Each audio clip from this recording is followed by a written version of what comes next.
All right, this is Chapter 24, Nursing Care of Patients with Occlusive Cardiovascular Disorders. So the first thing we're going to talk about is arterial sclerosis. So arterial sclerosis is when the artery or arterial walls thicken, harden, and lose elasticity. Atherosclerosis is something that we're going to compare arterial sclerosis with. So arterial sclerosis is where we've got the hardening, loss of elasticity of those vessel walls. Now we compare that to atherosclerosis, which is where there is a formation of plaque within the arterial wall, and this is a picture of the plaque formation. So we've got the plaque formation in the arterial wall in arterial sclerosis, or atherosclerosis, excuse me. This may begin in early childhood, and how this occurs is that there is an injury to the endothelial cells that line the artery wall. So those cells that line the inner artery, there's injury to those, and that causes inflammation and an immune reaction. Then we have a damage to that endothelium that stimulates the growth of smooth muscle. And collagen and fibrous tissue develop, and then lipids, platelets, and other clotting factors can accumulate on that plaque area. So there are some non-modifiable risk factors associated with atherosclerosis. So non-modifiable means that they are not able, there's nothing that the patient can do anything about that.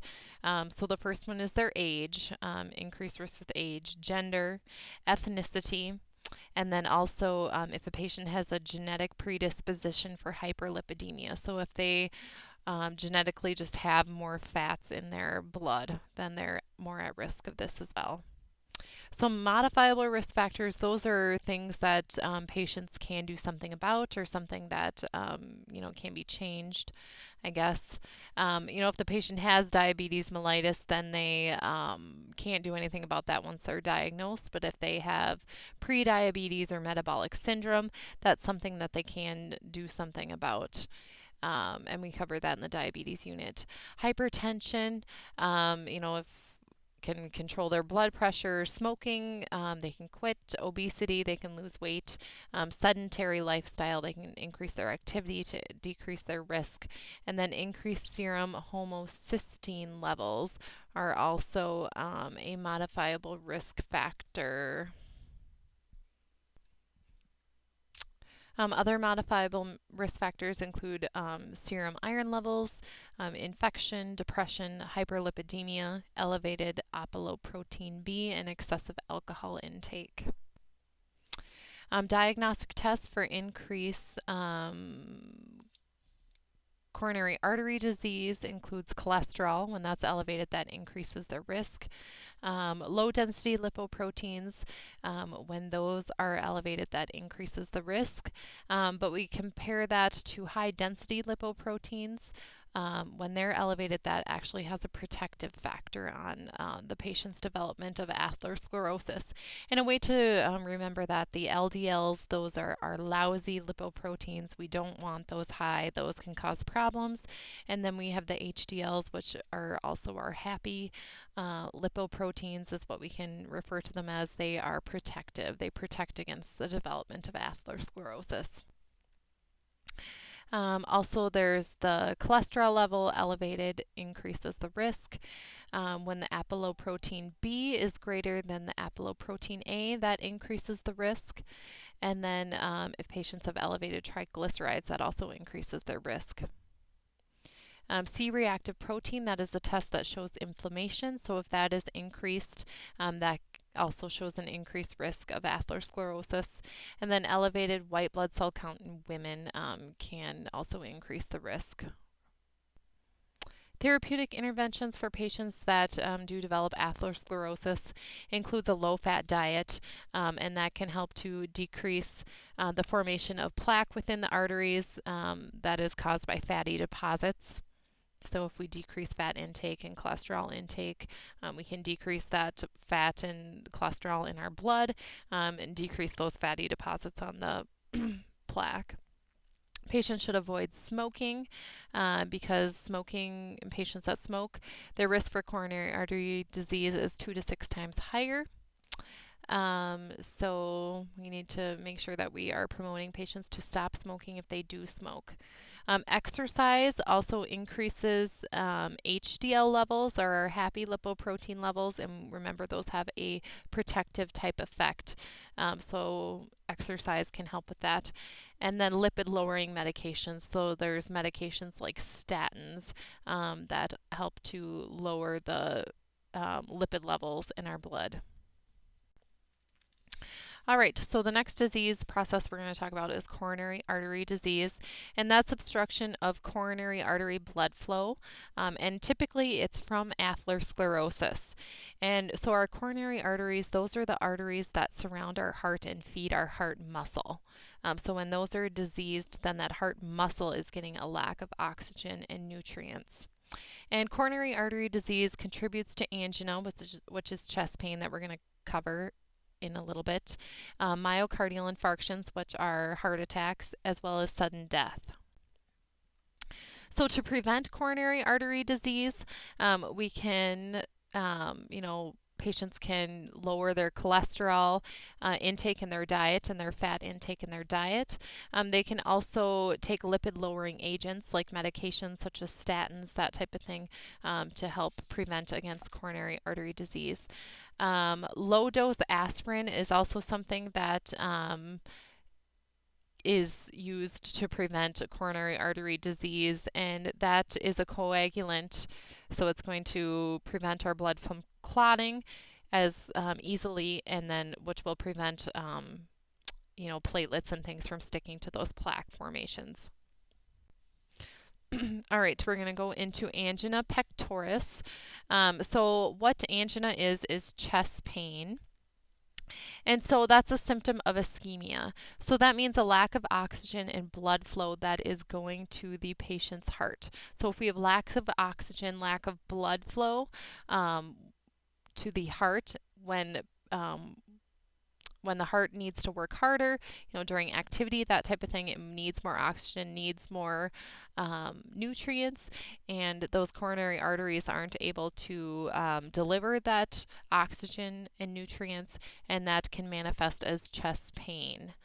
So it can be caused by coronary artery disease. So if we have plaque buildup in our coronary arteries, which prohibits blood and nutrients from getting to the heart muscle.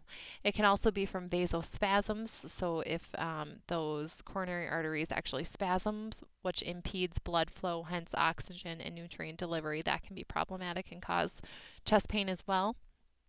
Also, valvular heart disease can cause chest pain or angina, and we just covered that in the last unit, where we could have a lack of blood flow, poor coronary or poor cardiac output. Also, hypertension contributes to angina, and heart failure can cause angina or chest pain. So there's different types.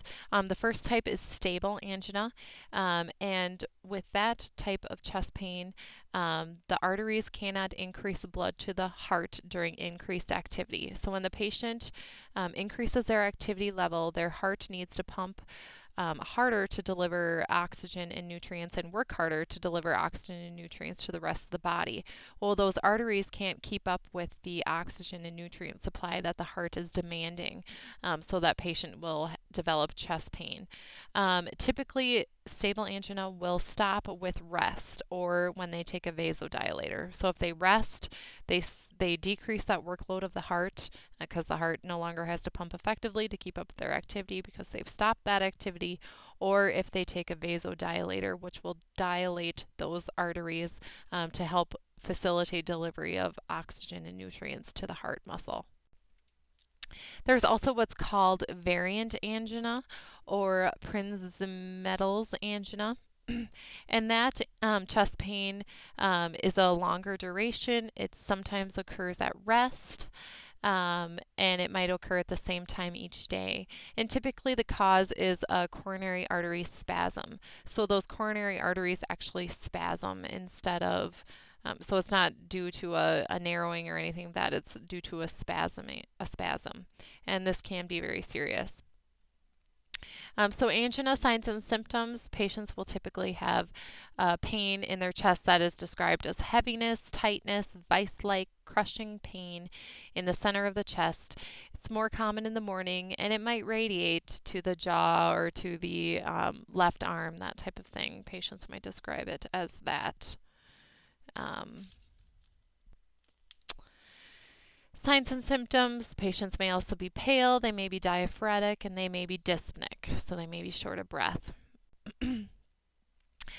Female angina signs and symptoms, they could be similar to what we just described, or they could be different. They could be atypical, we call it. So they might have chest pain, but they might describe it more as a jaw pain, or they might describe it more as a heart pain versus, or a heartburn versus a crushing or vice-like pain.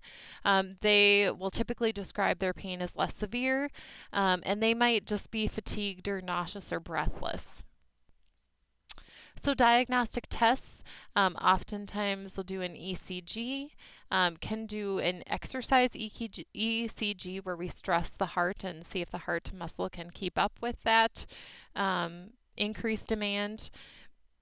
May do graded exercise testing, stress echocardiography, chemical stress testing, which instead of where the patient walks on a treadmill or something to stress the heart, that we give them a medication that will chemically stress their heart and then see how their heart tolerates that. Can do radioisotope imaging or coronary angiography. Therapeutic interventions for patients with angina, weight reduction, which then their heart doesn't have to work so hard to move themselves around, low fat, low cholesterol diet, stress reduction, and medications. Typically, patients will take vasodilators like nitroglycerin. That's going to help to dilate those coronary arteries to facilitate the delivery of oxygen and nutrients to the heart. Can also do calcium channel blockers like diltiazem or amlodipine, which are again going to dilate those coronary arteries. Can do beta blockers like propranolol, metoprolol, or atenolol. And what beta blockers do is they slow down the heart rate. So if we slow down that heart rate, it's not going to require as much oxygen or nutrients as a faster heart rate.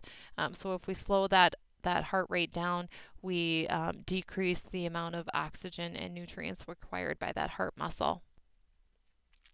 We can also do ACE inhibitors, such as captopril, lisinopril, ramipril, and enalapril, and those will help dilate the peripheral blood vessels, so the blood vessels in the periphery, so the heart doesn't have to work as hard to pump into the vessels. So think about it like this. So the heart is, if the heart had to pump into something the diameter of a garden hose, it's going to have to work kind of hard compared to if the heart was pumping into a firefighter hose, which the diameter is much bigger. The heart doesn't have to work as hard. Also, patients can go on statins, and what those do is they help to lower the lipid level of the heart. So if the angina is caused by coronary artery disease, we lower the cholesterol and fatty acid level in the blood, which can hopefully decrease that buildup in those coronary arteries. Can also put patients on antiplatelets, and this is going to feed into the same issue that statins are trying to remedy. So if we decrease the coagulant effects of the blood, we'll have less buildup of platelets and things on the plaque in the coronary arteries. Nursing diagnoses include acute pain and deficient knowledge. And I'll let you read through the issues on that, or the nursing interventions and rationale on that in your textbook. I guess we'll talk about them quick here. So we've got acute pain interventions include oxygen. We want to put those patient on oxygen so that we can increase the oxygen delivery to the heart muscle. We want to check the patient's vital signs, make sure that they are excuse me, maintaining adequate cardiac output. We can also do sublingual nitroglycerin, which that's going to help dilate some of those coronary arteries to relieve chest pain. And make sure you read through the key points for using sublingual nitrogen on page 466 in your textbook. So read through all of that. You want to remain with the patient and provide emotional support for that patient. Next thing we're going to talk about is acute coronary syndrome, and that is caused by a lack of oxygen to the heart muscle. And this can be caused by unstable angina or myocardial infarction. So unstable angina is chest pain that is not relieved by rest.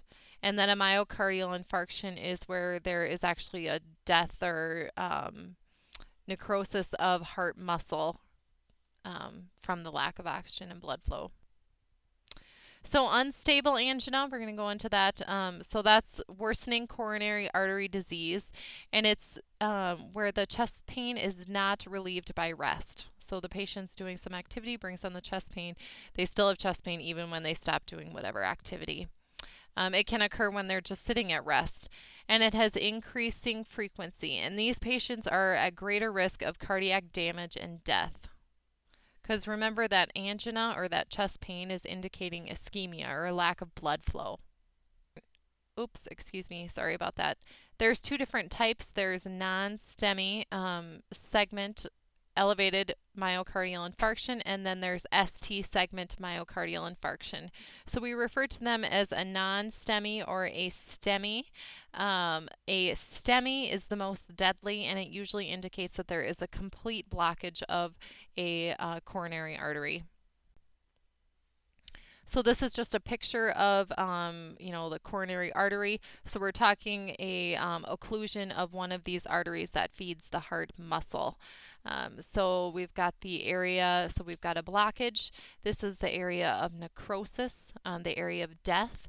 And then we have an area of injury, and then we have an area of ischemia, which, there's still a lack of blood flow, but there's no permanent damage to that area. So this is just a picture of the coronary arteries that feed the heart. There can be what's called a silent ischemia, which is where a patient will have ischemia or a lack of blood flow, but they won't manifest chest pain.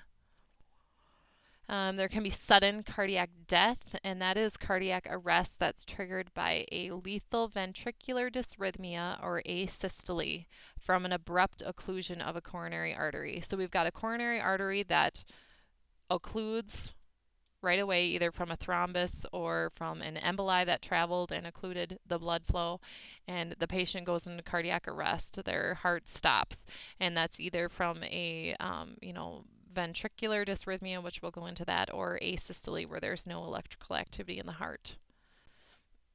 So signs and symptoms can be crushing vice-like pain that may radiate to the arm, shoulder, neck, or jaw. Patient will have shortness of breath. They'll be restless. They may have dizziness or faint. They may be nauseous, and they may sweat as well. Women or older adults, they typically present with more atypical type signs and symptoms. And when they come in for myocardial infarction, they have the absence of the classic pain. They may present with more dyspnea, fatigue, anxiety. They might describe it as a chest cramping or epigastric or even abdominal pain. Atypical, or also, they may be restless and have some falls.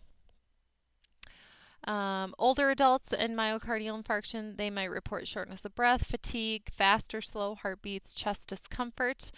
They may be more likely to experience the silent myocardial infarction or myocardial ischemia, and then have collateral circulation. So timely medical care is important. If someone presents with any of these types of pain, it's important that they, get treatment right away. And it's important to note that women The leading cause of death is myocardial infarction or heart disease. African American women are at a higher risk. They also have a higher mortality rate and more complications than men. And they may also have prodromal symptoms the month before the MI. And that's from unusual fatigue, sleep disturbances, or dyspnea that they may have a month preceding their acute event.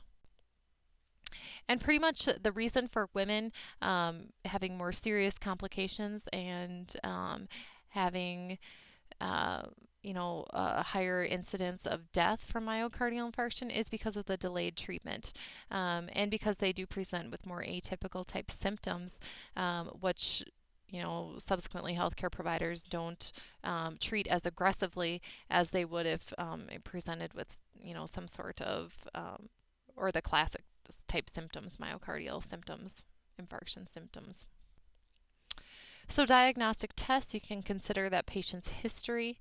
If they have a history of coronary artery disease, are they at higher risk of having a heart attack? Typically when patients do present with chest pain and we do an initial ECG, we do the electrical tracing of their heart as well as draw blood to check for the cardiac markers that would indicate that they're having a myocardial infarction and that the muscle layers of the heart are damaged, and they come back negative, we'll keep that patient for 24 hours doing the EKG and the cardiac troponin every 6 hours to see if those go up, because those are just one snapshot in time, and they could have something going on, and we just didn't see it on that ECG right away, or these troponins haven't been elevated yet, or these markers haven't been elevated yet. So cardiac troponin, myoglobin, CKMB, those are all indicators that there's some type of injury to the heart muscle. And they elevate at different times, and I'll let you guys look through that in your textbook. There's also C-reactive protein, which can indicate that there's some kind of inflammatory process going on.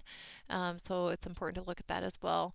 We also look at magnesium levels, which if that is too high or too low, that can cause ECG changes or dysrhythmias as well for patients that could precipitate this type of event.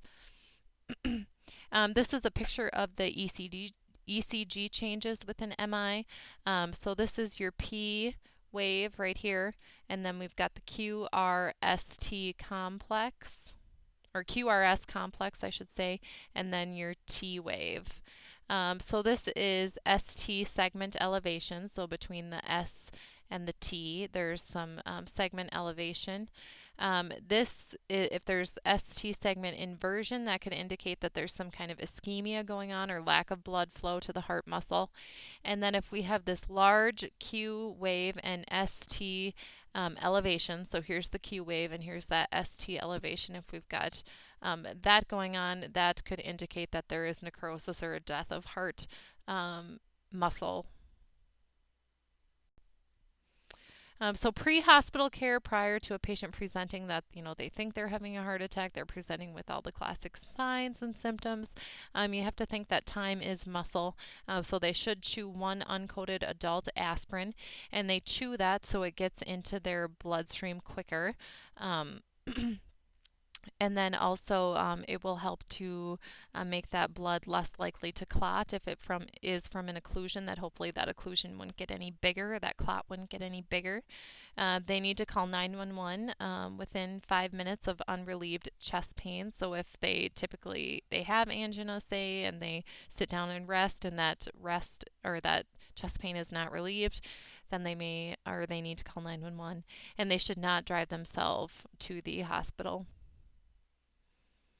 There is an initiative out there that, if a person presents to the ER and it's determined that they are having a myocardial infarction, that they should go to percutaneous coronary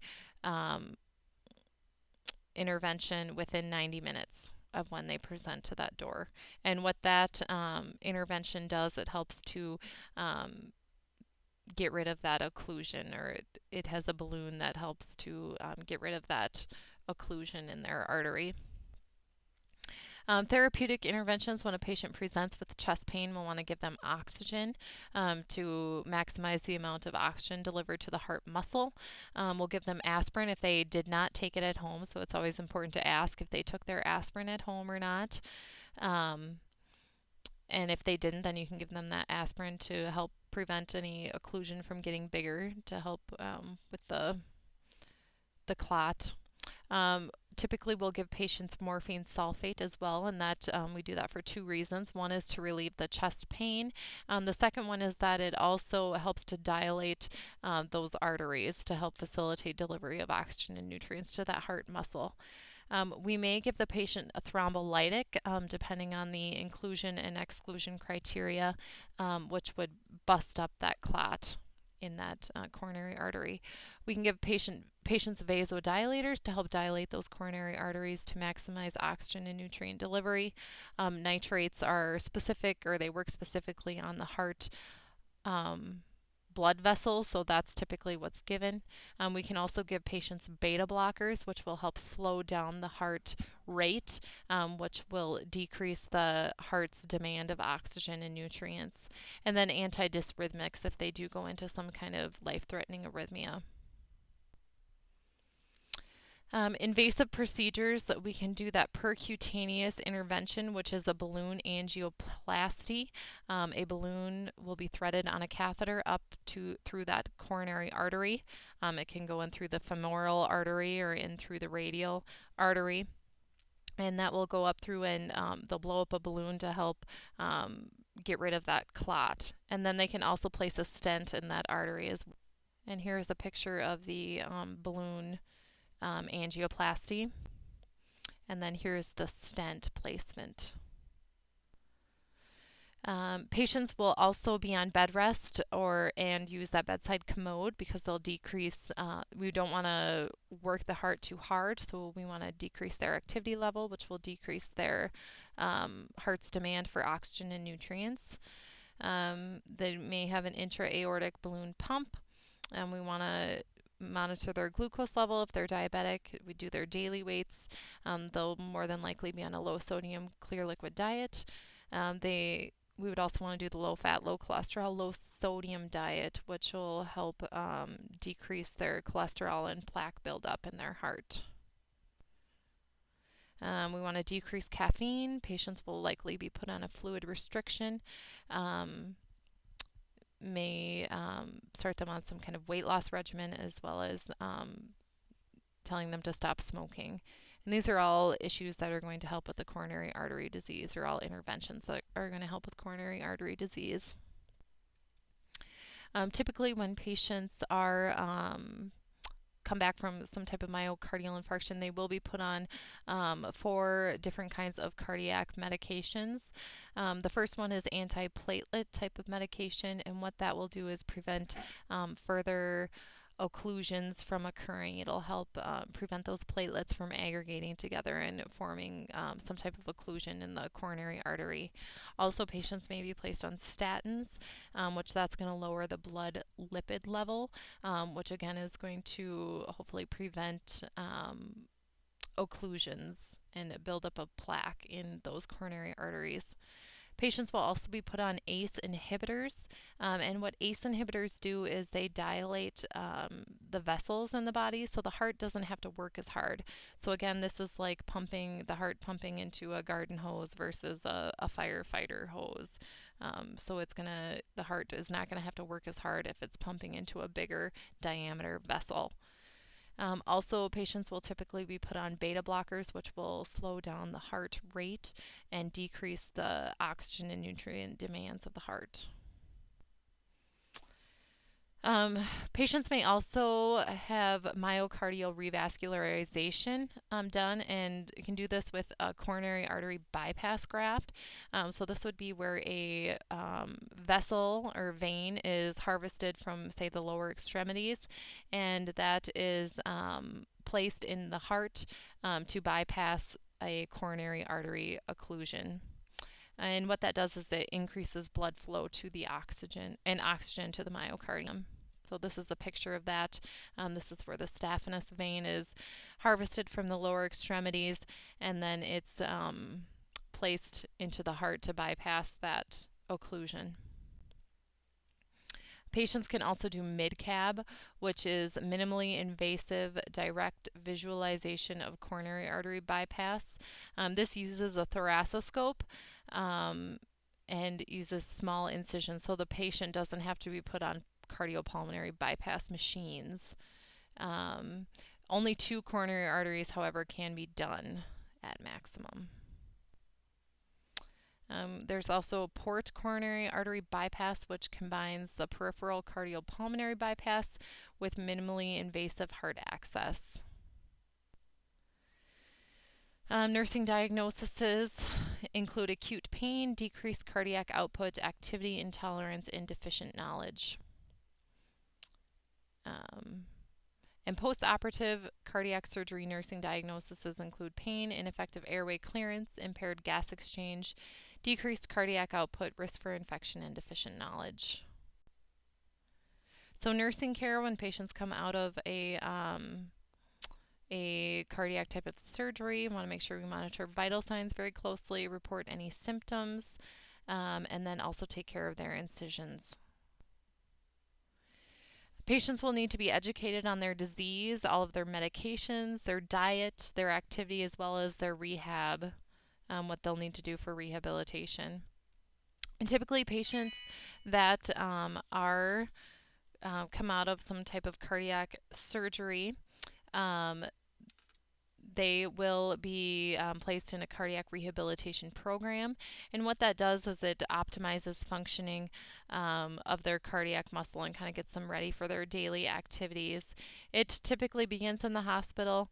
There's different protocols about different activities, and then they'll typically be put in an outpatient program after discharge where they'd come to the hospital 3 times a week, let's just say, and where we'd monitor their heart rate and their rhythm while they're doing different exercises to get their heart back up to par for their activities of daily living.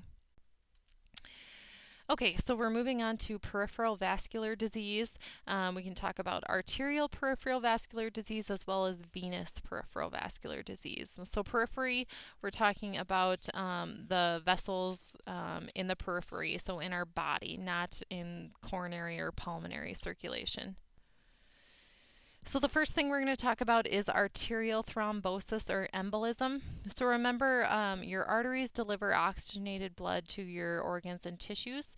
So an arterial blood clot can become an embolus. So we can have a clot that actually develops in that artery, or we can have a clot from a different area of the body that travels and gets lodged into an artery.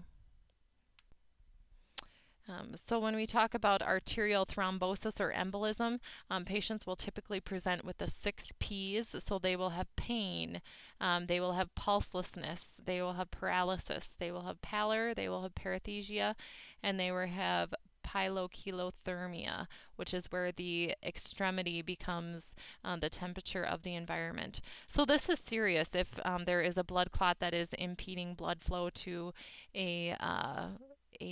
an extremity. That patient is at risk of losing that extremity if that blood flow is not corrected soon.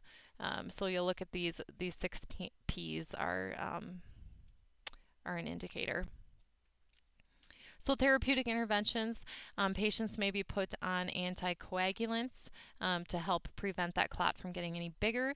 They may be put on thrombolytics, which would bust up that clot or dissolve that clot. They could have a thrombectomy where we'd actually surgically remove that clot, or an embolectomy or surgically remove that embolism. Okay, peripheral arterial disease, so what that is, so we're on to a next disease process, that is chronic progressive arterial narrowing. So our arteries are progressively narrowing, and what results from that is a reduced blood supply as well as ischemia, so a lack of blood flow. Signs and symptoms, patients may have intermittent claudication, they may have cool skin, their extremities may become reddish or purple when they're dependent, and then pale when they're elevated. They may have diminished or absent pulses. Diagnostic tests include the ankle bronchial index. Normally, we have a lower blood pressure in the upper extremities. In diseased patients, they have a lower blood pressure in their lower extremities, so it's just the opposite. We can also do a Doppler ultrasound, which is an ultrasound that's going to show that narrowing, an MRI, or an arteriography. Therapeutic interventions for patients, we'd want to put them on low-fat, low-cholesterol, low-calorie diets. We can also put them on different types of medications, such as lipid-lowering agents. We can put them on pentoxifylline, which makes the red blood cells more flexible to improve perfusion, and then thrombolytics. Invasive therapies include percutaneous transluminal angioplasty, arthrorectomy, stents, and aortic femoral bypass. And this is a picture of the aortic femoral bypass, where we bypass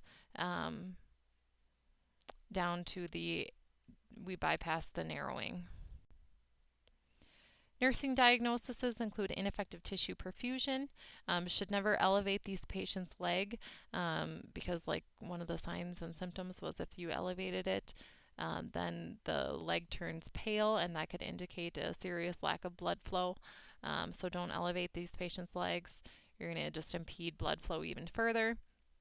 Also, pain, activity intolerance, and deficient knowledge. All right, next disease process we're going to talk about is Raynaud's disease, and that is a vasoconstriction with cold or stress, which causes ischemia. It mostly manifests in patients' hands, and it goes through stages of blanching, and then it'll be painful, and then it will be reddened. So therapeutic interventions, you want to avoid anything that's going to trigger that vasoconstriction. So keep that patient's extremities warm, avoid vasoconstriction. Patients should take vasodilators.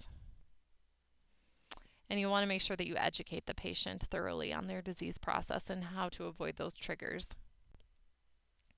Next disease process is Buerger's disease, and that is recurring inflammation of the small and medium arteries in the veins of the hands or the feet.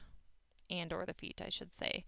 So it's characterized by vasospasms and ischemia, or a lack of blood flow, and then it could lead to gangrene, where that patient actually deteriorates. Cause is unknown. It is associated with heavy cigarette smoking. So signs and symptoms, patients will have intermittent claudication. They may have the 6 Ps, like we talked about earlier, the paleness, pallor, paresthesias, pilochilothermy, pain, that type of thing. The lower extremities are red or cyanotic in the dependent position. So therapeutic interventions, since it is associated with cigarette smoking, that patients stop smoking. Also can give them calcium channel blockers, which can help with the vasospasms. And then make sure you thoroughly assess their skin if it is starting to break down and present with gangrene. Aneurysms, so those are a dilation at a weakened area of the artery. The cause is unknown, but abdominal aorta is the most common area that has an aneurysm. Or this is the saccular, excuse me. Signs and symptoms, typically there'll be none early. Then patients may have back or flank pain. May also visualize a pulsating abdominal mass.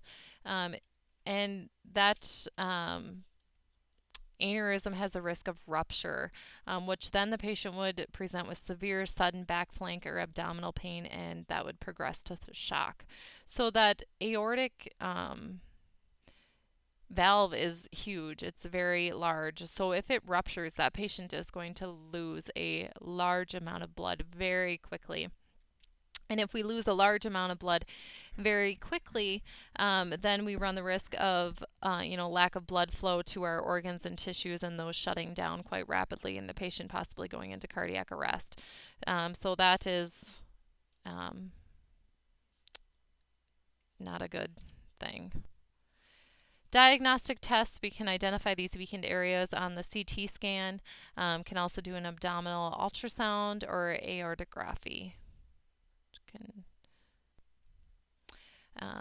Therapeutic interventions include controlling high blood pressure. We don't want to increase the pressure on those vessels when they're already weakened. So we want to control that. I can also do a bypass graft, which would bypass that area, that weakened vessel area. Nursing diagnoses include acute pain and ineffective tissue perfusion. Nursing care, we want to make sure that we educate the patient, about their medications, that they should avoid lifting and reduce stress to prevent rupture of those vessels, and then post-operative care if they did have some kind of surgical procedure done. Next thing we're going to talk about is varicose veins. So those are elongated, tortuous, dilated veins. The cause is unknown. They do run in families, so they are hereditary. And the varicosities, they can be primary, which is caused by a structural defect in the cell wall, or they can be secondary, which is caused by acquired or congenital pathological condition of the deep veins.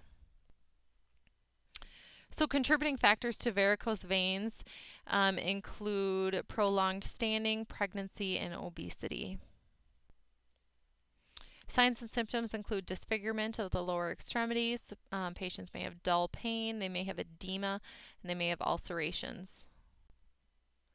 Therapeutic interventions, we need to reduce the contributing factors. So those were the standing, obesity, that type of thing. Can't really do anything about it if you're pregnant, but those are the contributing factors. Compression stockings can help.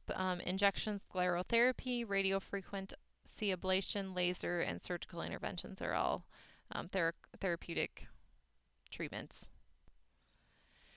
Next thing we're going to talk about is venous insufficiency, and that is where we have damaged aging valves, which causes pooling of blood in the lower extremities, and typically this is chronic. So remember your veins, they return the deoxygenated blood back to your heart, and there are valves to help that process. So when those valves aren't working correctly, the blood is more likely to pool in those lower extremities rather than be returned back to the heart. So patients can develop venous stasis ulcers as a result of that chronic venous insufficiency. And typically they develop in the leg or foot, and patients will have edema. They may have brownish discoloration, hardened, leathery skin, and they may have ulcers at the ankle. And this affects patients' quality of life. So therapeutic interventions, we want to decrease the edema and heal any ulcerations. Patients may have compression wraps to help return that blood flow back to the heart. They may be on bed rest and elevate those extremities, which will help facilitate the blood flow back to the heart. We want them to avoid prolonged standing or sitting. They can walk, which helps to pump that blood back to the heart as well. And then if patients do have skin ulcers, they may have an Unaboot, which is a medicated gauze dressing, and then skin grafts to help heal those ulcers.